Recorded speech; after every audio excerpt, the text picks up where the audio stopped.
एकदमै अडियन्सहरूले जसरी मेरो पहिलाको फिल्म जेरीलाई मन पराइदिनु भएको थियो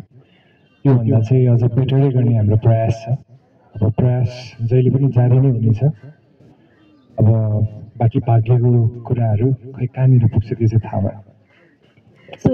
विशेष गरी दुईजना अभिनेत्रीहरूसँग काम गर्दै हुनुहुन्छ विशेष गरी होइन, उहाँसँग तपाईँलाई नै काम गरिसक्नु भएको छ। आचार्यसँगको काम गर्दाको अनुभव सुनौँ न एकचोटि, कस्तो अब मतलब काम गर्दै हुनुहुन्छ होइन,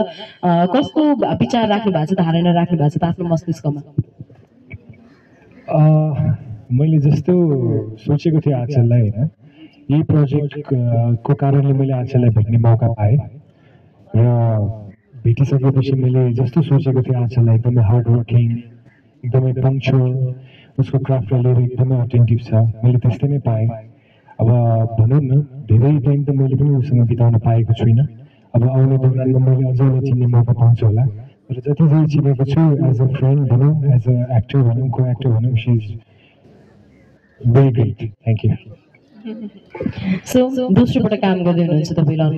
अनमोलजीसँग है, जस्टिसजीलाई। ओके, सो जेरी अन टपलाई लिएर चाहिँ किनभने यो अलरेडी जेरी भन्ने बित्तिकै अलरेडी एउटा ब्रान्ड सेट भइसकेको छ होइन, फर्की पछाडि फेरि पनि एउटा अपेक्षा छुट्टै हुन्छ होला दर्शकहरूलाई, किनभने तपाईँहरूको जोडलाई एकदम धेरै रुचाइदिनु भएको थियो होइन।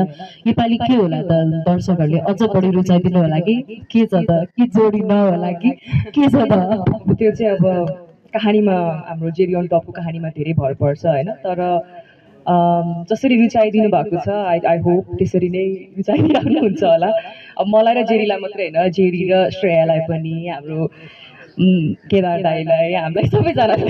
होइन, अब त्यही नै हो। I hope everything goes out well. So अनमोलजीलाई फेरि पनि सोधिहालौँ, योभन्दा अगाडि जेरीमा आनाजी हुनुहुन्थ्यो होइन, योपालि पनि हुनु सम्भावना धेरै थियो होइन, तर हुनुहुन्न नि त उहाँ होइन, कतिको मिस गरिरहनु भएको छ पहिला त्यहाँबाट जान्छु म होइन। र यो कुराहरू जसरी अब कन्ट्रोभर्सिजहरू आइरहेको थियो, यसलाई चाहिँ तपाईँले चाहिँ कसरी लिनुभयो त्यो बुझ्न चाहन्छु म चाहिँ। यो चाहिँ अब भनौँ न अभियसली अब जस फर्स्ट पार्टमा चाहिँ उसको पनि धेरै योगदान थियो, उसकै कारणले जेरी भएको हो। र अहिले second पार्टमा besides her we have Jasita, we have Achal, we are trying to create new story. यो पहिलाको कथासँग के रिलेटेड पनि छैन, सो नयाँ क्यारेक्टर्सहरू उहाँहरू जोडिनु भयो। बाँकी यो भनौँ न यो उहाँ आउनु, यो फिल्ममा नहुनु भएको, यो आउनु किन भएन भन्ने चिजमा चाहिँ यो चाहिँ एउटा टिमको कल हो। एज एन एक्टर मेरो यसमा केही पनि भूमिका छैन, but then still we all miss her. जसरी अब बाबा पनि हुनुहुन्छ नि त, तपाईँकै बाबा हुनुहुन्छ, भुवन केसी सर हुनुहुन्छ विशेष गरी फिल्ममा होइन, सँगै आफ्नो बुवासँग पर्दा सेयर गर्न पाउँदाको त्यो एक्सपिरियन्स चाहिँ कस्तो हुँदो रहेछ, डर छ कि छैन तपाईँलाई? एकदमै धेरै भनौँ न एउटा डर त छ नै, किनभने घरमा पनि अब उहाँले भन्नु चाहिँ भनिराख्नुहुन्छ तँ रेडी त छस् नि मसँग काम गर्नलाई भनेर, तेरो ठुलो च्यालेन्ज चाहिँ म आउँदैछु भनेर भन्नुहुन्छ। सो भनौँ न एउटा एक हिसाबले डर र एउटा हिसाबले कन्फिडेन्स पनि त्यो हिसाबले छ, किन भन्दाखेरि मेरो ड्याडलाई चाहिँ भनौँ न मेरो राम्रो पक्ष नराम्रो पक्ष सबै चिज उहाँलाई थाहा छ र उहाँको गाइडेन्समा नै हुनेवाला छु म फिल्ममा पनि। So that way I am very happy that is in the project. Hello hello okay, Anmolji दुईजना हिरोइनको बिचमा बस्नु भएको छ होइन, एकदमै ब्युटिफुल गर्जियस हिरोइनहरू। अब के लाग्छ कि दुईजना हिरोइनलाई आफ्नो पछि दौडाउने हो कि आफू चाहिँ दुईजनाको पछि दौडिने हो?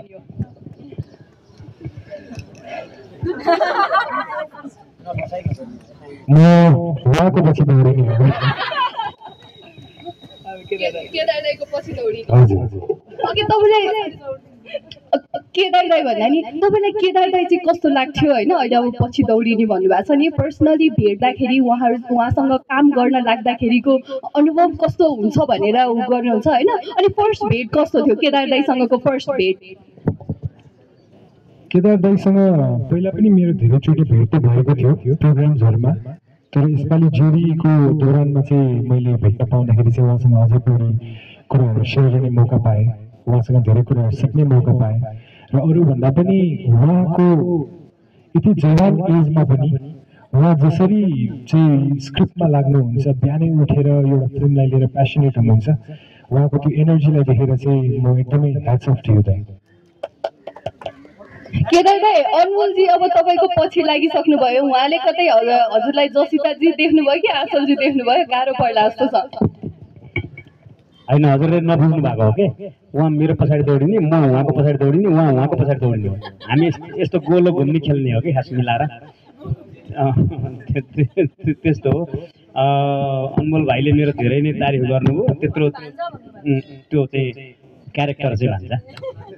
मेरो क्वेसन चाहिँ अनमोलजीलाई छ Anmolji many many congratulations for the movie Jerry on the top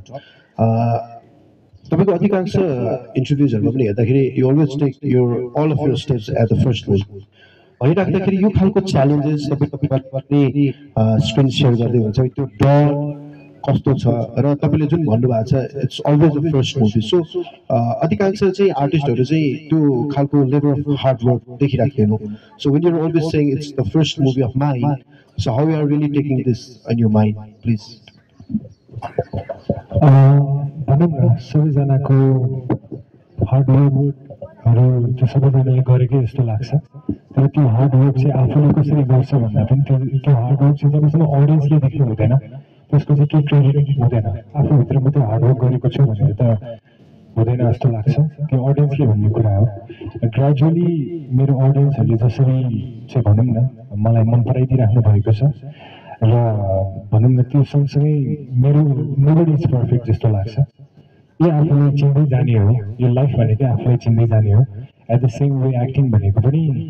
आफ्नो स्किल्सहरूलाई सापन गर्दै जाने हो जस्तो लाग्छ okay thank you so much र धेरै धेरै शुभकामना महानुभावहरूमा आउँदै गरेको दीपावली मेरा भेन्टमा र छठ पर्वको मङ्गलमय शुभकामना र जेरी अन टप चलचित्रको लागि एकदमै धेरै धेरै शुभकामना सुयोग डाइरेक्टरसँग मैले अगाडि फर्की पनि काम गरिसकेको छु असाध्यै मन परेको डाइरेक्टर सरोजी लगायत सम्पूर्ण एक्जिक्युटिभ प्रोड्युसर साथीहरू र टेक्निसियन सबै साथीहरूलाई यो चलचित्रले एकदमै ठुलो व्यापार गरोस् सबैको मन जितोस् भन्न चाहन्छु wish you all the best जय Nepal thank you so much म सुषमा दिलाई पनि केही शब्द राखिदिनु हुन अनुरोध गर्दछु थ्याङ्क यू नमस्ते सबैजनालाई आजबाट हामी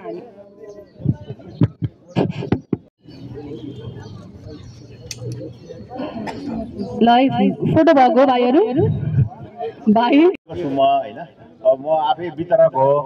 यो सिनेमाको अब जेरी एन टपलाई यो सम्पूर्ण टिमलाई शुभकामना भन्न चाहन्छु होइन यो सिनेमाले राम्रो अहिले सुरुवातैमा राम्रोसँग देखिएको छ एउटा राम्रो टिम देखिएको छ र सरोजीलाई विशेष गरेर धन्यवाद हाम्रो डाक्टर साहबलाई धन्यवाद भन्छु होइन थ्याङ्क यू भन्छु शुभकामना दिन्छु होइन र अब बोल्न आउँदैन यो बोल्न लगाइदिइहालेँ अनि टेन्सन छ क्या अलिकति सबैलाई शुभकामना भनेर मैले यी राखेँ